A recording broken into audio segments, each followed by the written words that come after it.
Hey, what's up, everybody? And in this week's podcast, I'm going to be talking to you all about Book 2 in the Tiger's Curse series, Tiger's Quest.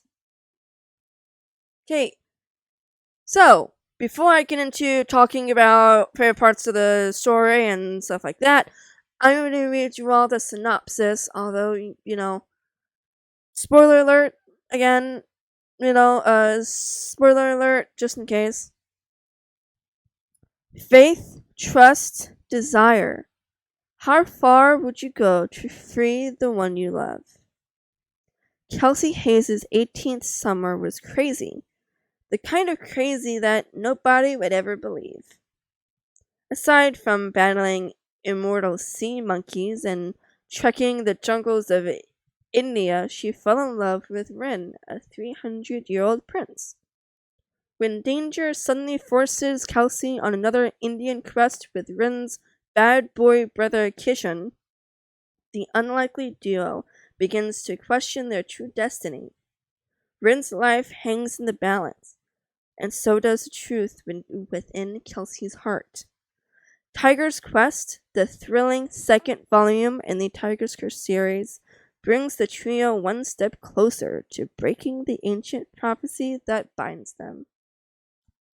Okay, guys, honestly, if you liked the first book, you will more than likely want to read the second book just because of how the first book, was. And if this synopsis for this book doesn't get you want to read it, I don't know what the heck will. But anyway, on to me telling you all about my favorite parts about the book and about the book entirely. Okay, so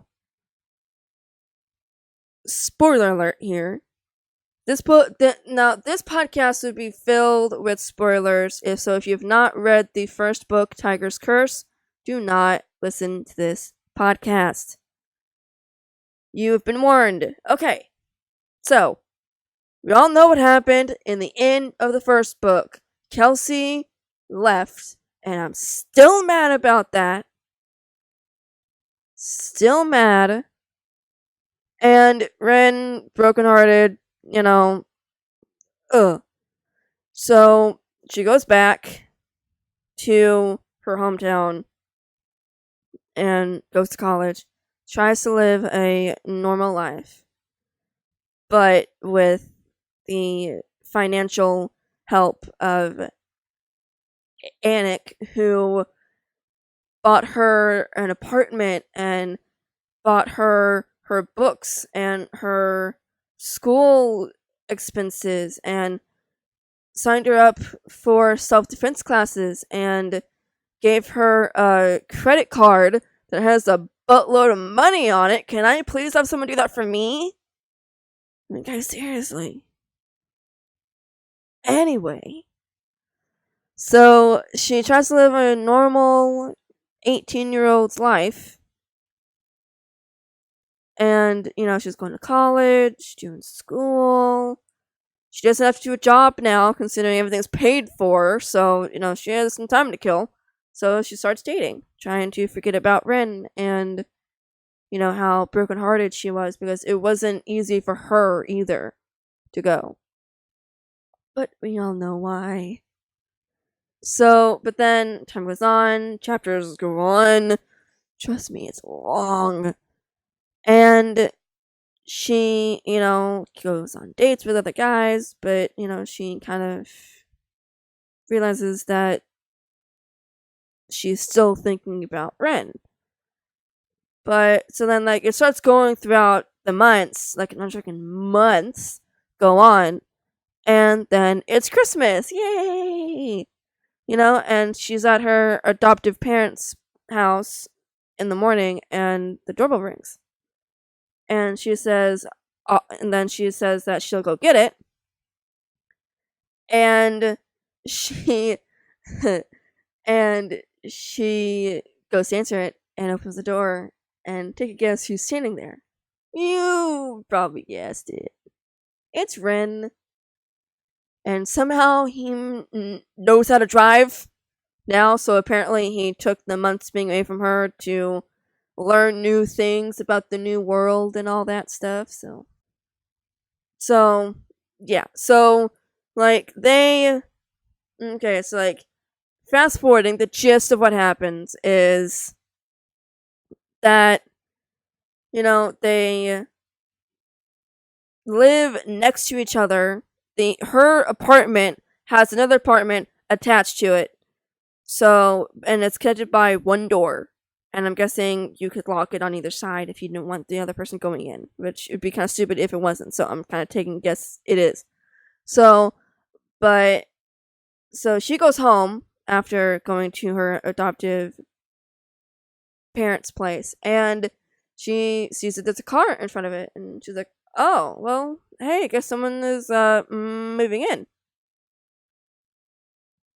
So she goes in, goes knock on the door, and then she sees that it's Ren. So she goes over to her place, waits for him, and he knocks on the door. She tells him to come on in. He comes in, and he starts telling her that over the months he wanted to talk to her every single week whenever she would call Anik, but he wanted to give her space like she wanted. So every single time he would be listening in on their phone calls, praying that she would ask to speak to him, but she never did.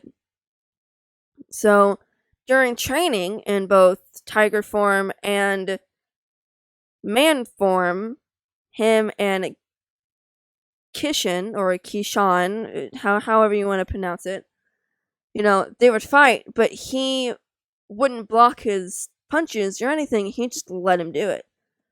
So finally, they all convinced him to wait it out, give her some space. But then he went. And obviously. So, but then said that, that he then tells her that I am willing, I'm okay with being friends if that's what you want. But please don't ask me to be away from you because I can't. So, that's sweet. That's like ridiculously sweet. But okay, so time goes on and they aren't, they're just friends. So they aren't dating and she's dating. Rin has girls going after him. And Rin is like totally overprotective of her. Because he doesn't know a lot of guys, especially where she is, because he'd never been there before, except in tiger form and a circus. But that's beside the point. So during her self defense class, she was a sparring partner to the owner's nephew, I believe, and she watched as Ren was doing something else, was like sparring with another person, and she wasn't watching her opponent, and he flipped her and put her on her back, but he was expecting her to do something to defend herself in self-defense classes. And he was just like apologizing profusely, and then Rin, having tiger strength, picks the guy up and throws him across the room like a rag doll. And, then Rin starts getting really mad and saying that he should have been more careful. And she's like, it's a self defense class. I was just, it's supposed to be like this. And he's like, still. So, but then time goes on. Spoiler alert, like I said, they do end up getting together. And this one guy whom Kelsey dated early on in the book, who's a real jerk. I hate him. He was, trying to get her to go on a date with Rin right there. And being really rude and, basically like calling her stupid in a way. And, that kind of ticked Ren off, so he like got like inches away from the guy's face and was like threatening him. And if that guy knew what Ren could do, he probably would have like ran away. Honestly, I mean, come on. So, but then book goes on, and Lokish is still trying to find her, but they're worried because Kelsey went on a date before her and Ren started dating again. Kelsey went on a date with her instructor from her self-defense class. And they go on a date, and she sees this old lady about to get run over by a car. So she runs over and pushes the old lady out of the way, but her foot got caught in like a hole or something, like a dip in the pavement, and the car hit her and she fell down, but the car stopped. So she only got like a slight bruise. And so picture taken, about how like, oh yay, she saved the old lady. Yay. So but then that sent that set up a red flag for them, because then Lokish could find her. Because with today's technology, even though this book came out in like 2014, even back then, technology, he used it to find her. Because everything that Anik had set up for her for money and school, it all went back to dummy accounts and stuff like that. It's where he couldn't track her at all. So, but then that one picture sent him a map to go find her. So Rin has his brother come out to help them, to help him keep an eye on her, and that causes him trouble. So, but then book is on, and they are running, like legit running, because Lokish had found them. There's like dozens and dozens of guys just chasing them through these woods behind their apartment complex. And Kishin goes in tiger form and scouts. And while Ren puts Kelsey in like a huge hole in a tree, he puts her in there, and then he gets in it. So then if anything happened, he would get hit, because self-healing and everything. So but time goes on, and they go out, they go try to get to the car that's parked at the bottom of this hill. And of course, these guys with like tranquilizer darts start shooting it at Ren and his brother. And they are like filled with the stuff to knock him out. Like it and it's like tenfold. So because they're tigers and cursed and stuff like that. So like they're really hard to take down.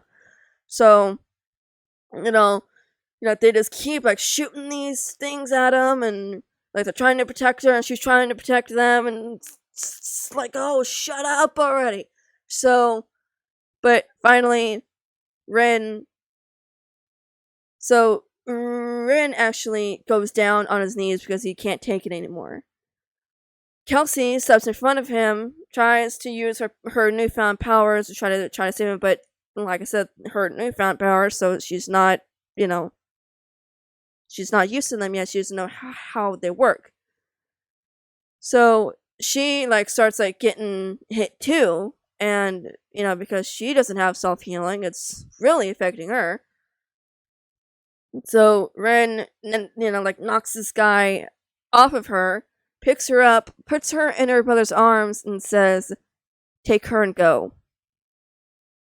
And then he morphs into tiger form and starts fighting these guys off. So Kishin and Kelsey can make it to the car, and then they're gonna go back to India. And Kelsey's like fighting, passing out, and the last thing she heard was Ren's roar before she passed out. You know, he was captured. You know he was. So, yeah, guys, sorry to end on like a huge cliffhanger, but I'm kind of hoping I helped you all out with wanting to decide to read this book. It is pretty amazing. Okay, yeah, guys, so that's it for today's podcast. Next week, I will be talking to you all about Tiger's Voyage, Book 3 in the Tiger's Curse series. I cannot wait because that book, it is good. It is also the thickest of the 4 books. But anyway, guys, I hope you all enjoyed this podcast. Please like, comment, and subscribe. That'd be amazing, and I'll talk to you all again next week. Bye, guys!